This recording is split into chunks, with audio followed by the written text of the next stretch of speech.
This conference will now be recorded. I know it sounds so official. That's the one thing about using this platform, ladies and gentlemen. It sounds like we're going to be doing a business meeting.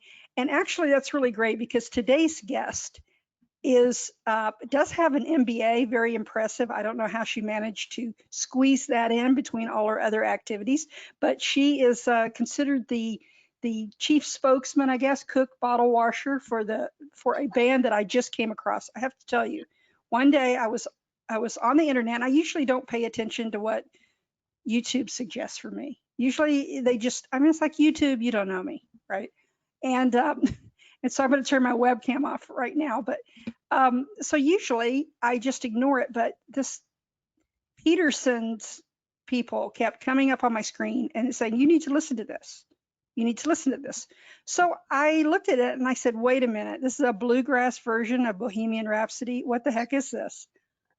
I thought, oh my gosh, Freddie Mercury will be turning in his grave. He's like, how can this be? And I listened to it and I thought it was the most amazing cover I had ever seen of any song ever. I mean, it was beautifully arranged. And I said, who are these people? Why haven't I heard of them before? Why have I missed this? And so I went and started researching and found not only great music and wonderful videos, but I found like it's like a family that almost likes each other. I mean, they're almost like it's like they kind of, if they don't get along, I think they're very close to. They're doing a very good job of faking it. So I brought I brought Ellen Petersen Haygood, who's like still a newlywed, would you say? 2 years. Yeah, 2.5 years in. We'll count it newlywed. Can it newlywed? It's still the bloom hasn't the glistening hasn't fallen off the bloom yet. Yeah. Uh, So and I'm saying this as someone who's been married for almost 30 years. So I will, awesome. you go through stages, right? So Ellen, I want to thank you for being here, and I want to say how much your music cheered me up. I was having a really bad day that day, and I think somebody somewhere knew I needed to watch those videos because it's so inspiring and it's so amazing to see you guys play the way you do. So tell us a little bit about how this all I mean, you have a fantastic story. We could write a book on it, and we probably will. We probably will. But tell us a little bit about you and your role in the band, and besides being the banjo player. Yes, so I am the second in the lineup of four siblings. There's three of us that are pretty close in age, and then there's a 7 year gap, and then there is the littlest sister, Julie Ann. So I am second in that line of four, and we grew up with my dad in the Air Force. And we moved every couple of years. And then because of that, we were homeschooled to just provide some stability. So we weren't switching schools the whole time. And when we reached high school, we went to public school. But also around that time, and a couple years before, my parents loved taking us to like historical sites. We went to a ton of national parks growing up, just a bunch of road trips, and we ended up at the Gettysburg battlefield in Pennsylvania, and there was a bluegrass festival happening there. And my parents were kind of tired of driving us around to, this Sunday school class meeting at this time, and then somebody else in another age group had a t-ball game at that time, and then somebody else had a YMCA league, basketball game, and they were just so tired of the all the driving and all the stuff, and they went to this bluegrass festival, and all ages and all family members were all doing the same thing at the same time, and they were playing music together, and it was grandparents and parents and kids, and it was just this wholesome environment. And even like the big stars on the stage, which bluegrass is super humble, so even the big stars aren't, um, too proud to come and talk. And Ricky Skaggs was playing, and he did his wonderful set, and then he got off stage and just talked with my dad. And he brought over the banjo player, and my dad said, I think this is going to be our banjo player, and points at me. And so Jim Mills was the banjo player at the time and just talked to me, and my dad fell in love with bluegrass music. And so he decided we would become a family bluegrass band, and we kind of just did it, to have something in common, but then we just kept doing it. So when he retired from the Air Force and we moved to Branson, turns out there's a lot of families that played music together here. And so we just did a show here and a show there. And after the three oldest siblings, we all graduated college, we decided to, if we don't do it now, we'll always wonder. And so we said, let's just give it a shot. And that was in 2017. And we went full time. And that is, I still am amazed because you were like a chemistry major, were you not? Were you not a Yeah. kind of a nerd, and weren't you actually working For in a lab, and then you just gave it all up to Yes. Well, and I loved math in high school. It was my favorite subject by far. I loved my math teachers and I loved my chemistry teacher. And so when it came time for college, our dad is a physician, and so I loved medical missions, and I loved that medicine gave you a door into helping people sometimes in some really hard seasons of life with health. And so medicine was very attractive to me. And so I was a chemistry major. And then after college, I used my chemistry degree for about a year in Oklahoma City. I worked in it's like a biochemistry research lab, and we were doing some projects on breast cancer. And so that's what I did after college. But music was just like I was driving home every weekend from Oklahoma City, the 5 hours both ways, just to play music with my family. And that's kind of was like, this is ridiculous. We just need to do this. So sometimes you quit just need my job. Yeah, you the feel whole the thing. fear and do it. So there you are playing along with your little pipettes and doing your things in the lab and thinking that I'd rather be doing music, rather be playing the banjo. So how did how did it ever occur to you to try out for American Idol? I mean, did you just like, well, might as well. I mean, how does one decide to do that? They came to Branson.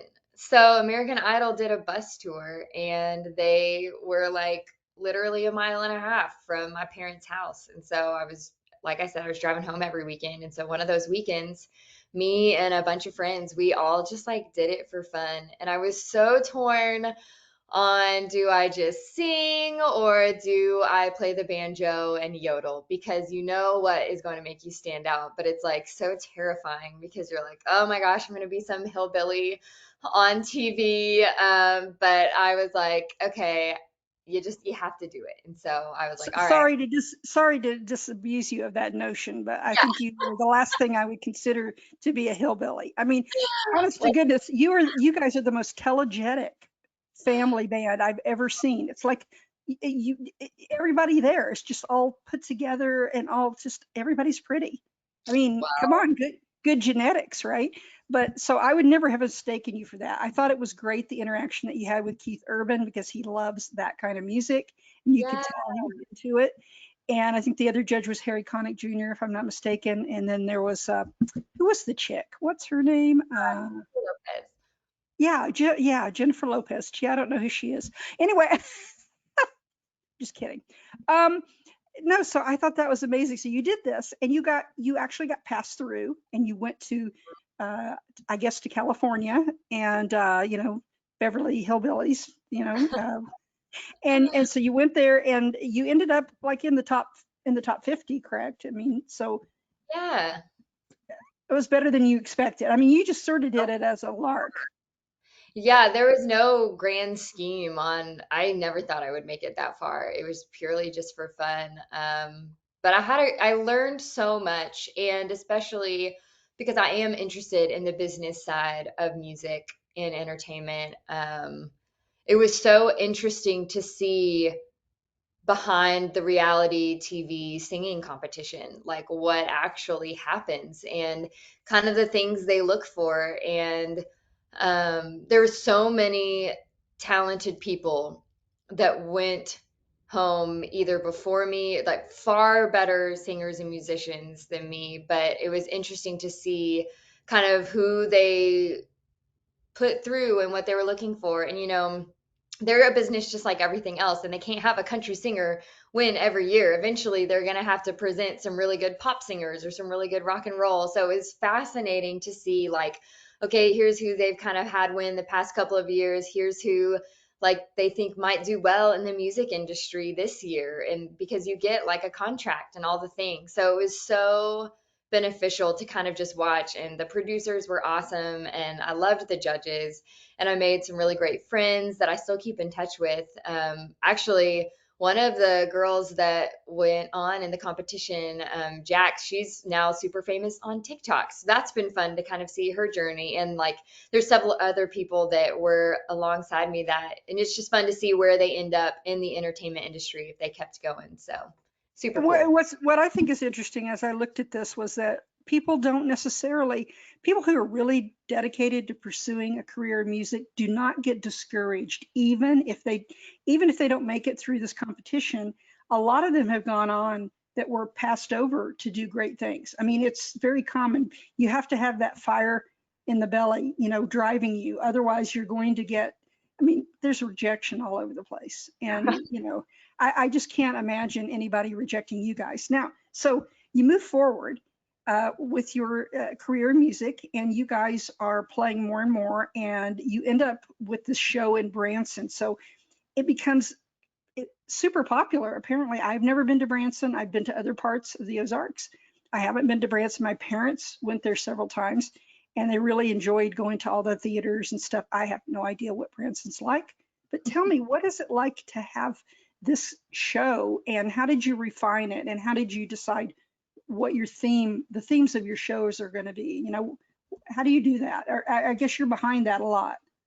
Yeah, so Branson's so fun. It's just there's so much live music entertainment, and it's completely different than the Nashville scene where it's like Nashville's very like concert feel, and Vegas, is very like high production show feel, but Branson is this fun little crossover in the middle where it's like very well produced shows that are like rehearsed, and so it's like very polished, and it's a lot of like the old country, which I've always really loved. So that's been fun. And so we are by no means one of the more like popular shows in Branson, if that makes sense. There's theaters that hold 1,000 seats, and they do a good job of filling those up. Our theater seats about 200.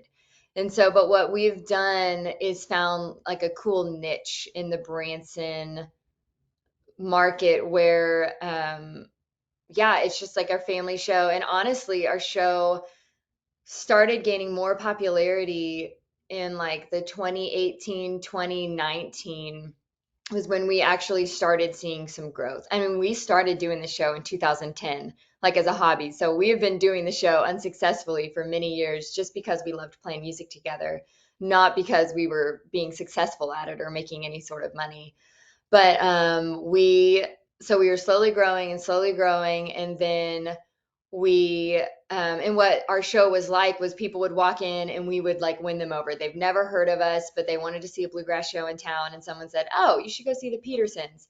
So they would just walk into our theater and sit down, and then they would really enjoy it. And so that was fun. But then when everything shut down in 2020, we just started cranking out music online on YouTube. And so we just changed our entire business model, and we started a Patreon account, and we started putting out music online. And when we reopened after being shut down, that is the first time that we really had ever had people come in and know us from the beginning. Like it was wild to sit down, and people were there to see the Petersens, and they loved us, and they knew all about us and our inside jokes, and they'd watched all of our live concerts. So it was like a very wild shift.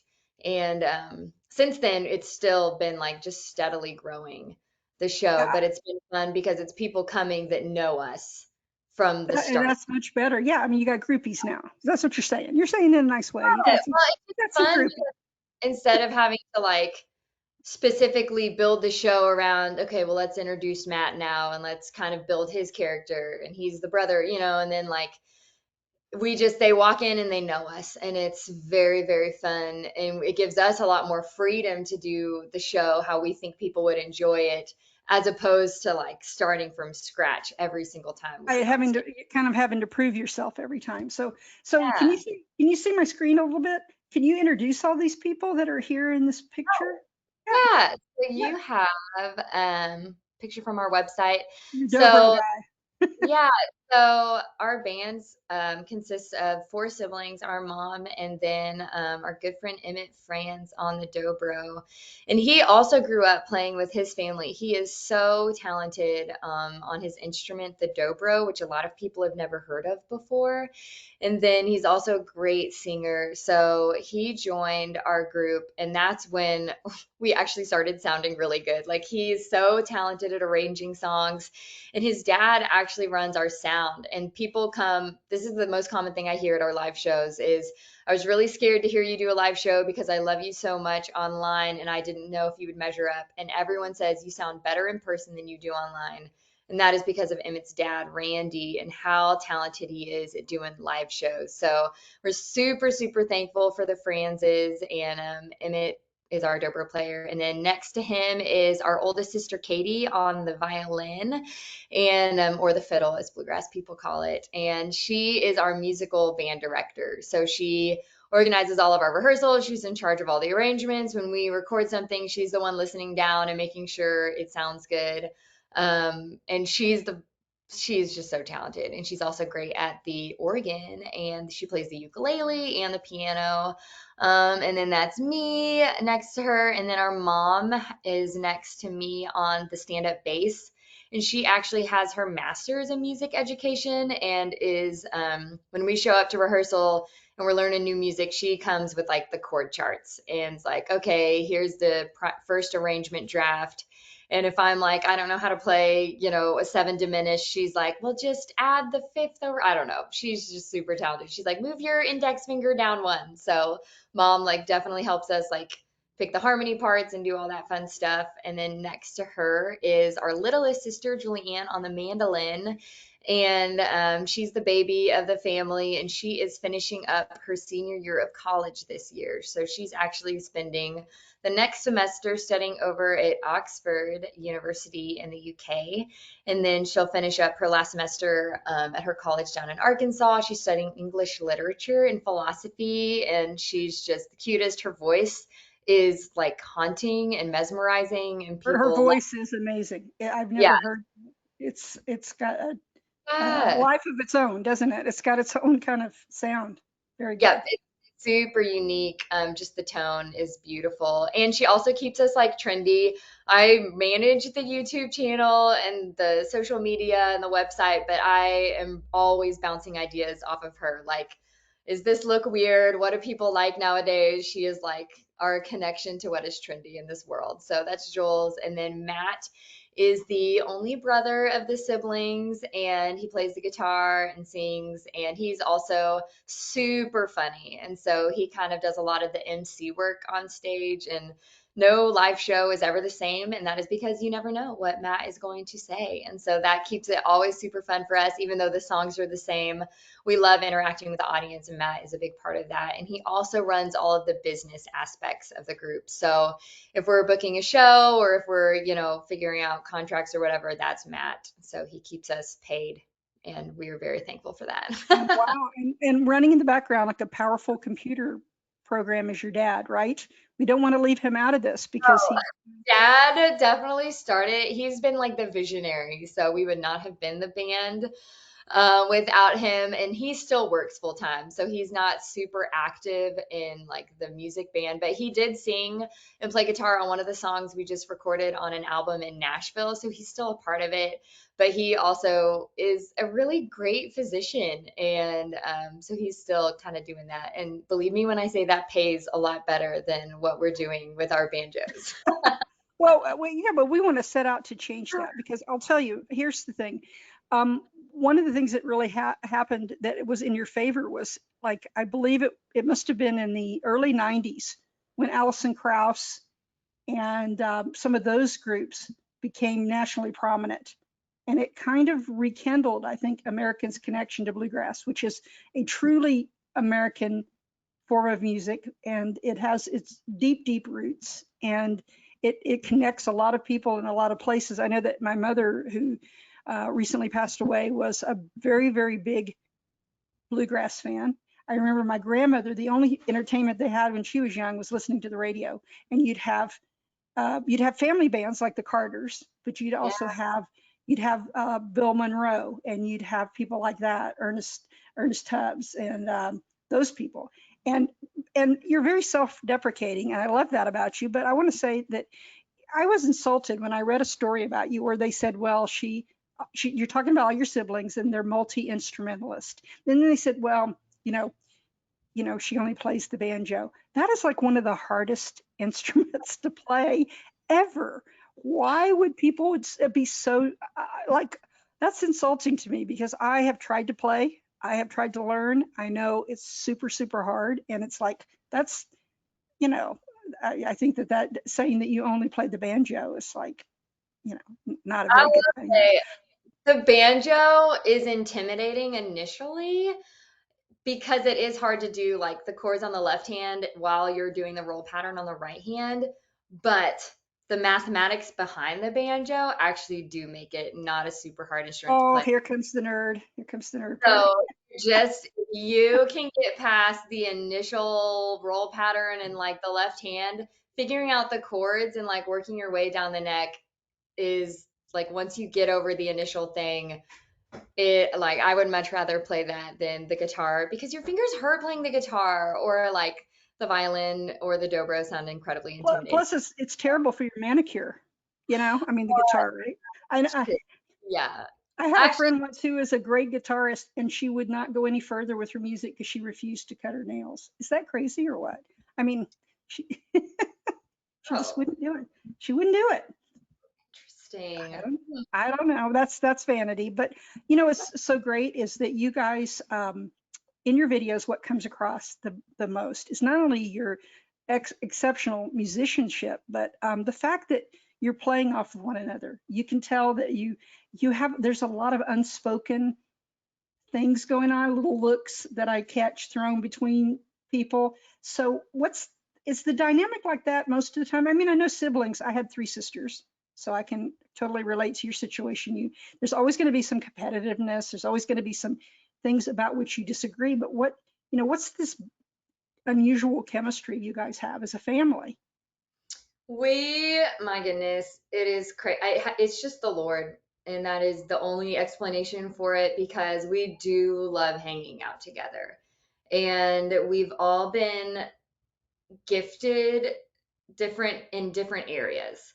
So, and I think that has also saved us because I mean, there's been moments where there's like certain elements of like competition, I guess, when we were much younger, but we really are just rooting for each other. And I don't know, like I just could not be more excited to see what they each do. And it's fun playing music together and creating something on the same team.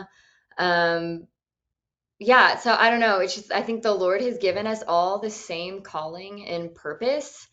And I mean, that's why a lot of family bands don't make it past people, the first one gets married, and usually that's when the family band starts to end because they've never had chance of like being independent and kind of having their own lives.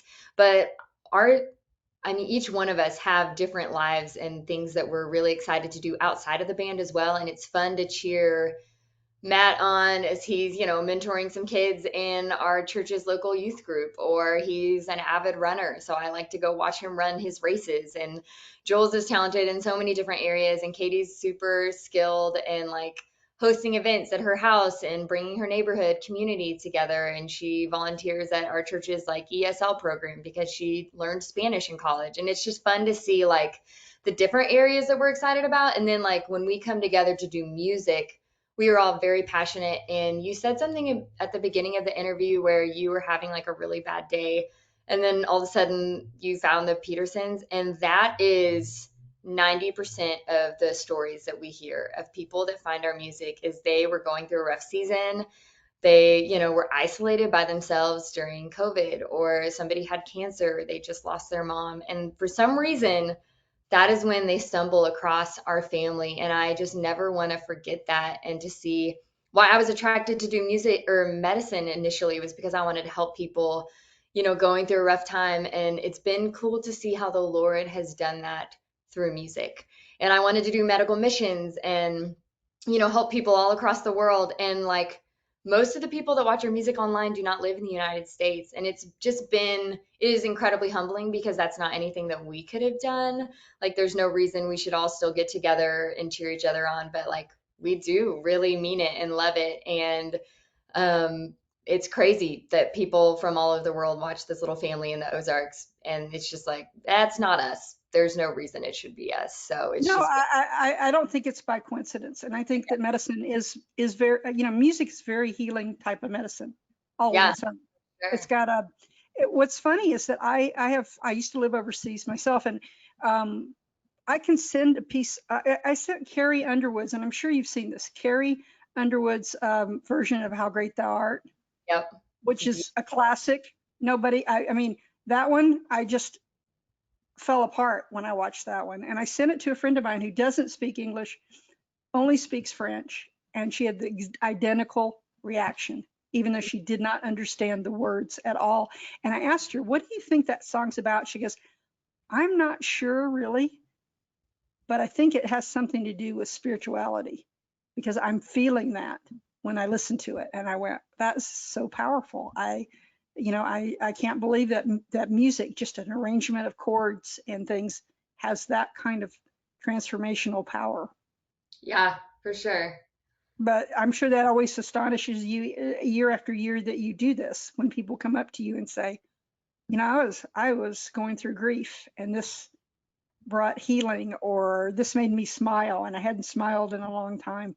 Um, and going back to, just so people know, you don't just do bluegrass. What you do is you take really pop standards and rework them the Petersen way, and it works out for the most unusual songs. I mean, you pick these songs that I would think, why did they pick that? Why would you pick Southern Nights? Why would you pick Bohemian Rhapsody? That's a hard piece of Oh, music for that is it. a Tell me amazing. about Bohemian Rhapsody. Whose idea was that? Was that your bright idea, or is that? I bet that was Matt's, right? We So we had a bluegrass band in college, just like it was me, Katie, and Matt, and a couple friends, and our college had like a talent show. And like, again, music, we never pictured being able to do this to make a living. Music has always just been a fun hobby. So we were like, okay, what would be a fun song to do in this talent show? We chose Bohemian Rhapsody, and it was so much harder than we could have ever dreamed. And we learned this like really rough, like tons of mistakes version overnight. We performed it in the talent show, and people loved it. And it was like not perfected at all, like a ton of weird vibe changes. But anyway, so we just remembered doing that. And then we were trying to build our Patreon community right at the beginning of the pandemic, because all of us were suddenly unemployed because we were musicians and nobody could gather people together. Well, So we I were like, thought we'll do, Branson was open. I thought we were the only ones closed down here on the West Coast. I had no. oh, yeah, we like for sure March happened, maybe March 17th. I forget when all the shows shut down, but it was right around there. Like, so all of a sudden, and I'm newly married at this point, like a couple months in, and my husband also is a musician. So my whole family's unemployed. Me and my husband are unemployed. Like, weird times, but like, we just had peace about it. And so we're like, okay, pivot. We're just going to build a Patreon community and we'll try that out. And so we said, okay, if maybe it was like $1,000 a month, or I can't remember what it was, but it was like a goal. We will learn Bohemian Rhapsody. And so we finally reached the goal and we started learning this song, and we were like, oh my goodness. When we actually like went to learn the true chords and like figure out, like we had pages upon pages of this arrangement because there were so many chords and different movements in the song. And we never got a perfect take of it, but we were like, you know what? It is what it is. This was the best take that we had. And so we put it online, and we had mixed reviews. It is a fun, like, performing it live on stage is a blast. Like the audience loves it, and just like the energy that comes with the song is super fun. But we also have a lot of fans that are a little more strict with the music that they enjoy. And we also, I mean, we're all believers and we love posting songs about our faith. Oh, I see where you're going with this one. Yeah. Yeah, The Rhapsody, we were like all of a sudden the satanic goodness. cult or whatever. But and that's when you say we love posting pop covers, it's true. Like we are Christians, but we also like, we don't want to just perform for Christians. We want to like, we are a bluegrass band. And so it's been fun. And if all we posted was Christian songs, then all we would play for is Christian people. And we Well, love listen, a you know, broad the thing audience. is, everything good belongs to God anyway. So you got to tell these people to kind of chill a little bit. I am Everything not that's, other people's anything. I just throw it out there and the arguments happen on the internet. no, And I mean, I think you should just ignore those people though, because the thing is, and I'll tell you more about my background later, but I mean, I started out years and years ago and I heard the same argument. I mean, we're talking years ago.